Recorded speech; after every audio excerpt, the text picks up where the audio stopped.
Well, it's my honor to introduce to you Shireen Hilal, my colleague, I have the honor to work alongside, teaching and leading the Bethlehem Bible College.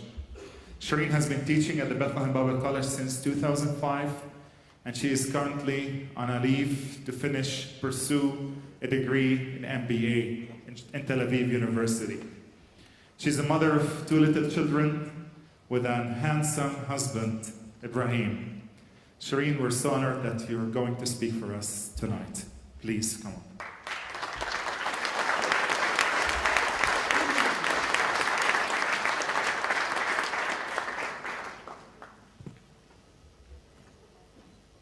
Hello, do you hear me? Well, I was very happy to see some of my students coming in, and they very much warmly welcomed me. I thought they missed me, but turned out one of them approached me and said, "Yay, a woman Christian coming to speak in the conference. Someone asked about you this morning." So I was happy to hear that too.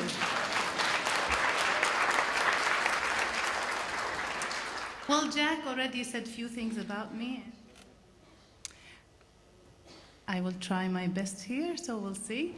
I thought it would be good to begin with few words about myself, so we can get to know me. When I was trying to think what I could share with you, I could not think of anything profound.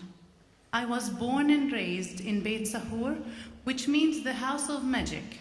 Beit Sahur is a village situated just minutes from Bethlehem, and it was given its name because the shepherds heard the good news while watching their flocks there. Beit Sahur alternately translated as the place where people are awake, as the shepherds were awake at night guarding their sheep when they received the news of Jesus' birth. The most important thing in my life is that I'm married to a wonderful man named Ibrahim, and I'm married also, of course, to Ibrahim, and I have 2 darling children, Marcel and Miroun. Miroun is 4 and Marcel is 2. I studied English literature and translation at the Bethlehem University, and I received a master's degree in education when I studied at Texas A&M University from 2000 to 2002. I will stop here and tell you a little bit about Texas A&M University. In 2002, I was elected the homecoming queen of Texas A&M University. Yes, I guess this is why I loved America. People welcomed me warmly in America. Well, I need to tell you another funny thing about the day of announcing the result of the homecoming. I was actually shopping. I went to a neighboring area in the area of Texas A&M Kingsville, and I thought the game will be canceled because it was pouring rain. Nobody would go to the game. And I got so many calls from my teacher saying, "You have to come right now." I said, "Why? I know the game is canceled. No way. In my country, when we have such weather, we're home. We do nothing." So when I added this and I said this to my teacher, she said, "Are you crazy? This is number one priority to Americans. This cannot be canceled." So this actually reminded me of the different approach.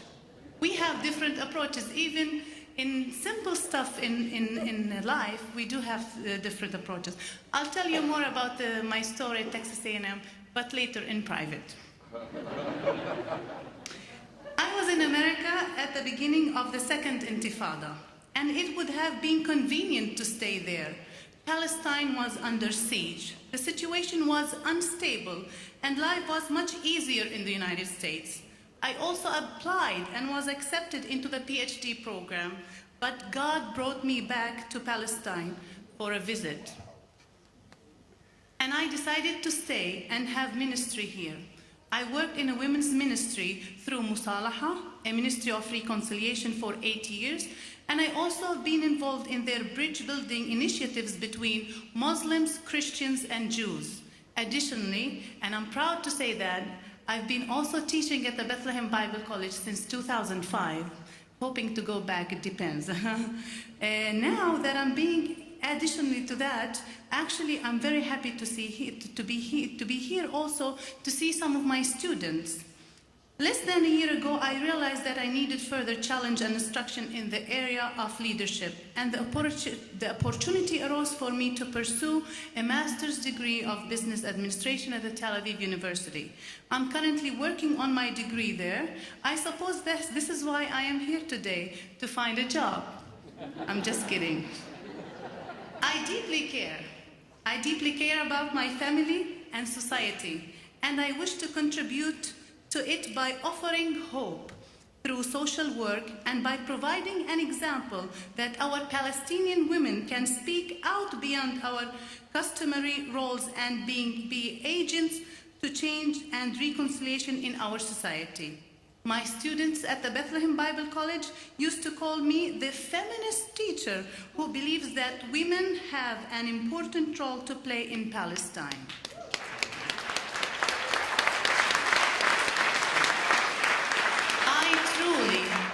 I truly believe that we have a special place in society and that we can make a unique and important contribution to our people.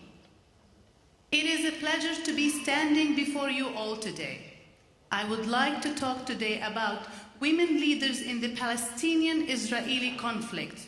I do not have all the answers, but I do have an experience in this field, and I hope that these thoughts that I share will be a blessing to some of you.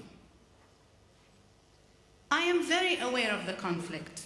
I am very aware of the conflict in my everyday life. I have to commute to university through checkpoints. I see Israeli soldiers on a regular basis. I see the wall here when I drive around Bethlehem. I see Jewish settlements flourishing and expanding on our land.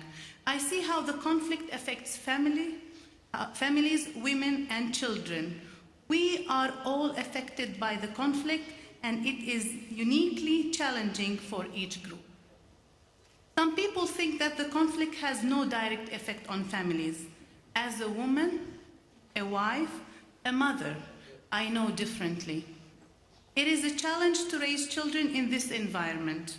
How can I teach my children a sense of space and belonging when so many other challenges challenge our rights on this space and whether we belong to this land in which we were born? When I teach my children about right and wrong, the issue of justice comes up. Children know from their personal arguments with other children when something is not fair. This small-scale idea of justice is just the beginning. When we go around our society, the question of fairness or justice comes up when we see what is happening around us. How can I teach justice to my children? It is only an idea to understand, or it is an ideology we implement in our daily lives. The conflict limits our economic and career opportunities, and it is not easy to find a good job to support a family.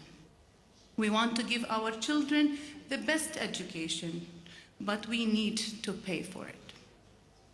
Then there is an issue of safety.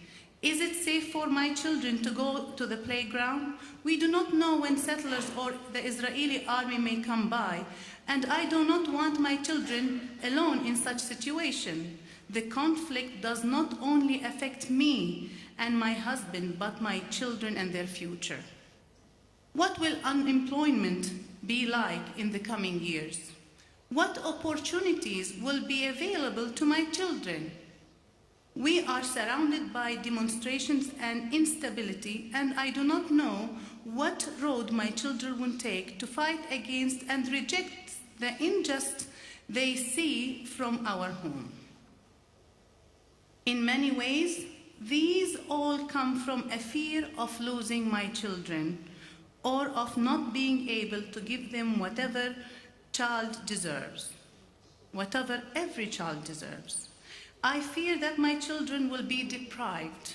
They will be deprived of the basic requirements of life, a good education, an enjoyable childhood where they can play freely or go to the zoo. Many of us Palestinians are restricted in our movement, limited to traveling freely only a few times a year. Some are deprived of this freedom of movement completely. Sometimes when a person complains of lack of freedom or water, others answer, "You need to be thankful," as there are people in Somalia that have no shelter, or places in Africa where they do not have access to medicine and are dying from terrible diseases. I agree that we need to be thankful, but a mother cannot help but be concerned for the well-being and future of her children. In situations like this, who can we go to? Who will offer us a shoulder to cry on? With whom can we share our grievances when we wander? Who understands our pain and suffering? In times like this, we turn to the Bible. We come with pain, struggling, and frustration. I look to find comfort. I look at the stories in the Bible, and I read many things of great figures who went through difficult situations and overcame them. But what affects me most is the story of women. Women who, like me, were wives and mothers. Women who lived in less than ideal situation where they sometimes had to struggle to have their voices heard. I recognize these women's heart. We share similar hopes and fears. And it is these very women who influenced great change, not only in their own lives, but in the lives of those in their surrounding community. Today, I would like to talk about 3 women who have influenced me. These 3 women are Abigail, Rizpah, and Mother Mary.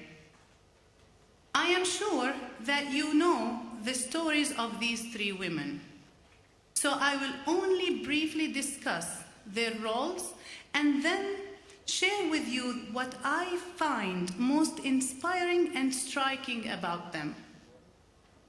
First, I will begin by sharing with you about Abigail. We find her story in 1 Samuel chapter 25. We see that she was a courageous woman who was willing to confront an angry David with 400 armed men to intercede, make peace, and plead for the lives of others. She was wise and perceptive, and realized that she could make a difference by coming forward. And in her wisdom, she was also generous, as she came to meet David with food for all his men. She spoke prophetically to David and helped him refrain from spilling more blood. She was faithful, as she believed in God and brought his message to David. Abigail was certainly a woman of integrity and destiny, and she inspires me to be courageous in taking a stand, to be wise in my approach, to intercede on behalf of my people, to live generously, to speak truth to those in power, and to live faithfully. But there is something else here as well. She takes her role of a woman and a wife seriously and reaches out to the enemy of her husband and family. Instead of coming with words of condemnation or an act of violence, she comes to meet David, bringing food, building bridges. I think she is a model for a Palestinian woman in our conflict. She teaches us how we can offer words and act of peace, how we can reach out to the enemy through acts of hospitality, and perhaps change their hearts in the process. Next, I would like to share with you a lesser-known character named Rizpah. Her story is told in 2 Samuel chapter 21, 1 to 14. During David's rule, there was a famine in the land due to the blood guilt of Saul's house for what Saul had done to the Gibeonites. In order to try and make this right, David turned to the Gibeonites and asked them what they required. They requested that 7 of Saul's sons be handed over to them to be killed.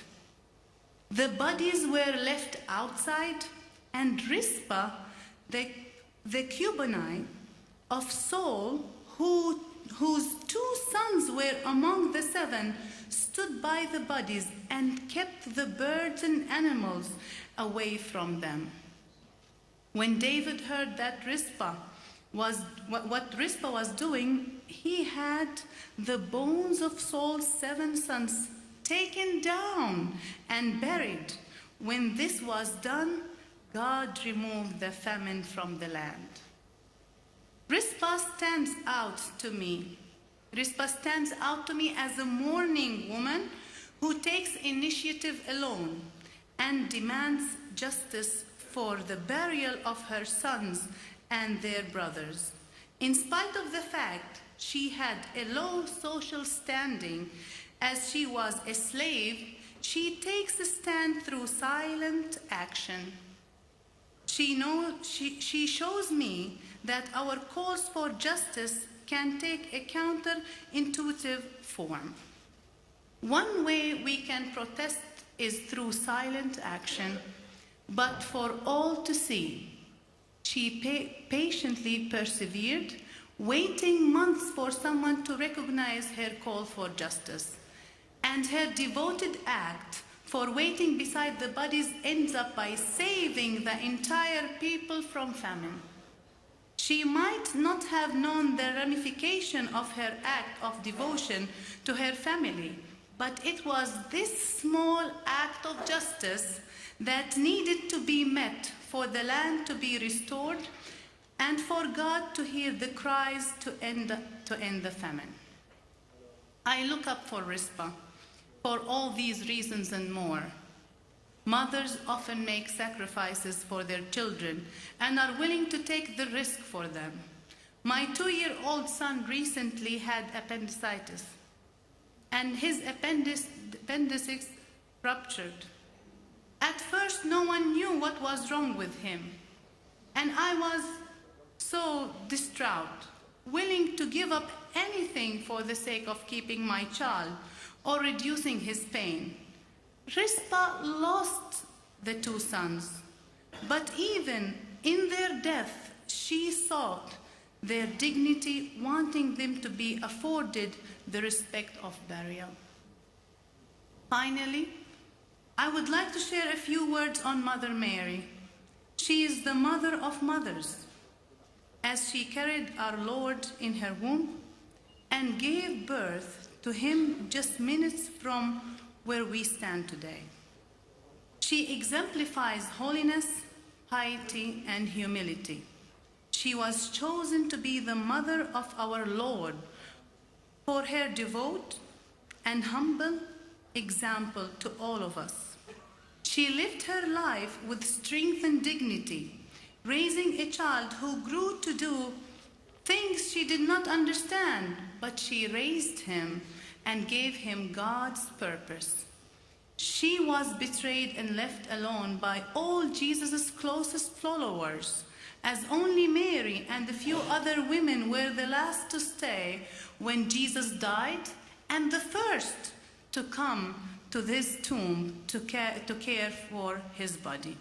Mary is also a role model for women, as she teaches the importance of faithfulness to God and trusting in the Lord.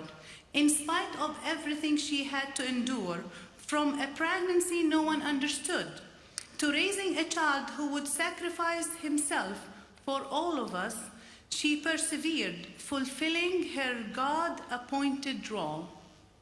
Although we live in a different world than Mary did, some things do not change. God's expectations of his people have not changed, and we should learn through Mary's example to walk faithfully in humility and persevere in our callings. I am inspired and encouraged by the lives of these three women, and I often reflect on their stories and what they accomplished. I am encouraged to translate their success into challenges in my context. I want to know how to be like Abigail here, to wisely, generously, faithfully, and courageously intercede for my people through acts of hospitality. I want to know how to be like Rizpah here, through taking actions and initiatives for justice, and through devoting myself to my calling. I want to know how to be like Mary here, through practicing faithfulness, devotion, and learning to be more humble. These are my challenges as a woman, a Christian, a Palestinian, an evangelical, and a minority. My calling is to minister here to Muslims, Christians, and Jews. In this one small land, we have the opportunity to bless and minister to many peoples and many nations. I want to see the Lord's glory coming from heaven on each individual in this land. This holy land, Palestine and Israel, God has a calling for all of us. He has a calling for Palestinians, Israelis, Arabs, Jews, Muslims, and Christians. I hope to faithfully fulfill my calling to my people and to my land. Thank you for listening.